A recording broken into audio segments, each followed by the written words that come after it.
ये सब नेता धंधा वाले लोग हैं, धंधा करने दीजिए, इस सब चक्कर में मत पड़िए आप। तो दरअसल फिर एक और चीज भी बताइए ना सम्राट चौधरी, आप जानते हैं आप राजनीति में हैं, तलवार की धार पर चलते हैं, तो आज इस मंच पर बता दीजिए कि आपने 10वीं मेरिट कौन से साल में पास किया? देखिए पास किया भी कि नहीं किया? ये आपका प्रश्न है कि किसी और? प्रशांत किशोर का प्रश्न पूछ। मैं किसी व्यक्ति का जवाब नहीं देता हूँ।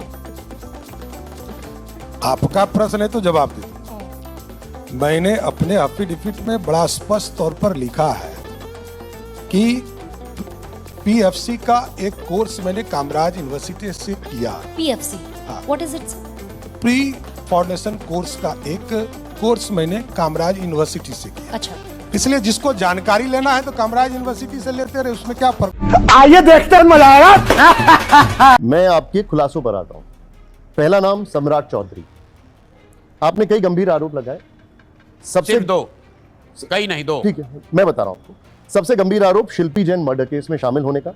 सम्राट चौधरी और उनके समर्थक कह रहे हैं कि प्रशांत किशोर ये सारी बातें सिर्फ अटेंशन पाने के लिए कह रहे हैं, नौसिखिए हैं आप, वो ये कह रहे हैं। ठीक है, मैं नौसिखिया हूं, बिल्कुल ठीक बात है, क्योंकि मुझे क्राइम करके उप मुख्यमंत्री बनने की समझ नहीं है। हम नए नए राजनीति में आए हैं, हमको ये नहीं पता है कि कैसे अपराधी भी बने, लूटे भी और जनता को बेवकूफ भी बना दें। पहले तो आपने जो आरोप पढ़ा है वो गलत है। हमने उन पर 2 आरोप लगाए हैं और 1 सवाल पूछा है। पहला आरोप लगाया कि भाई आपने मैट्रिक की परीक्षा कब पास की है ये बता दीजिए, क्योंकि इलेक्शन एफिडेविट में आपने 2010 के एफिडेविट में बताया कि आप 7वीं पास हैं। उसके बाद अब आप बता रहे हैं कि आप डॉक्टरेट ऑफ लिटरेचर है university of California, public university of California. लेकिन वो तो ये कह रहे हैं कि कामराज यूनिवर्सिटी से उन्होंने बकायदा पीएफसी कोर्स किया और उसका एफिडेविट भी दिया। ठीक है, तो कामराज यूनिवर्सिटी से 10वां क्लास नहीं पास किए भाई। प्रशांत किशोर जाके पता कर। अरे सुन तो लो मेरे भाई, कामराज यूनिवर्सिटी मैट्रिक पास नहीं कराता है ना, यूनिवर्सिटी है ना। सम्राट चौधरी से सीधा सवाल है कि आपने 10th और 12वीं की परीक्षा पास की है कि नहीं, अगर की है तो बता दीजिए किस साल और कहां से किया है। दूसरा आरोप है ये है कि 1995 में 7 लोगों का नरसंहार हुआ है। एक आदमी की हत्या नहीं, 7 लोगों की हत्या हुई। नामजद अभियुक्त है उसमें सम्राट चौधरी, जेल गए। ध्यान से सुनिए, जेल गए। वो कह रहे हैं लालू यादव ने फंसाया। अरे सुन तो लो भाई, जेल गए, जेल में 2 बार इनका रिजेक्ट हो गया बेल, सीजीएम कोर्ट से 2 बार बेल रिजेक्ट हुआ है। उसके बाद इन्होंने सर्टिफिकेट लगाया कि मैं 15 साल के उम्र का हूं, जो ये सर्टिफिकेट की मैं बात कर रहा हूं, ये नाबालिग हैं, इस नाम पर इनको जुवेनाइल कोर्ट ने जेल से बाहर निकाला। तो मैं उनसे सीधा पूछना चाह रहा हूं कि आप जेल गए थे कि नहीं, और अगर आप उस समय 15 साल के थे तो 2020 में आप 51 साल के कैसे हो गए?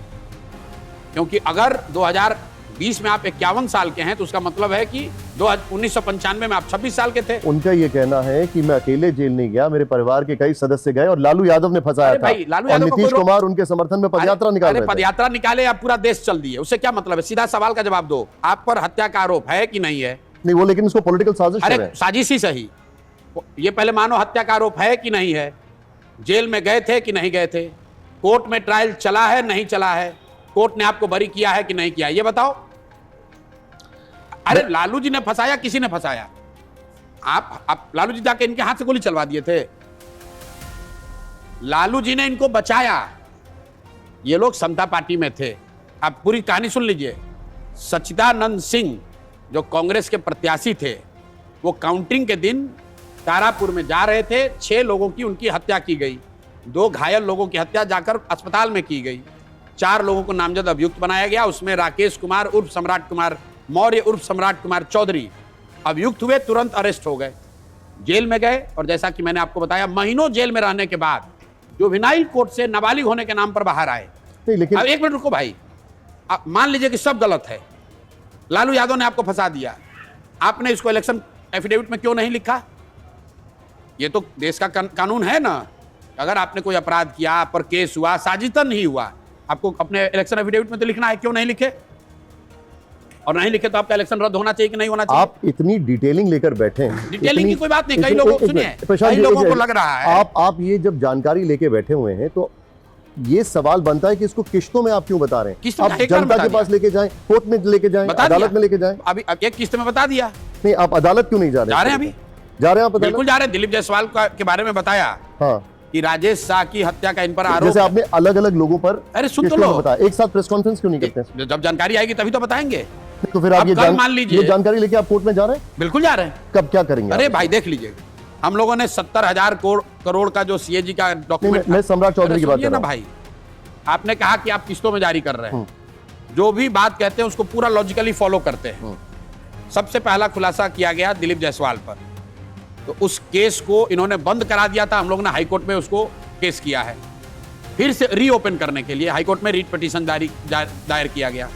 दूसरा मंगल पांडे पर कहा गया, तो मंगल पांडे के पत्नी का पूरा अकाउंट डिटेल 2.5 करोड़ रुपए उसमें जमा है, वो जारी कर दिया।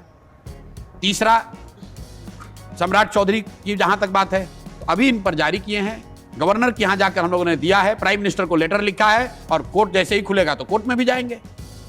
ये किसने आपको कह दिया कि नहीं जाएंगे? हमने प्रेस में कहा है कि कोर्ट में जाएंगे। अशोक- इनकी कुर्सी तो गई, इनकी कुर्सी गई, क्योंकि किसी भी तरीके से आप लॉ को इंटरप्रेट करेंगे, आपने जो क्राइम किया वो किया, सही है गलत है वो कोर्ट देखेगा, लेकिन आपने अपने इलेक्शन एफिडेविट में कहीं इसकी घोषणा नहीं की, कोई बताया नहीं, तो ऐसे ही गलत आपका इलेक्शन कैंसिल हो जाएगा। अशोक चौधरी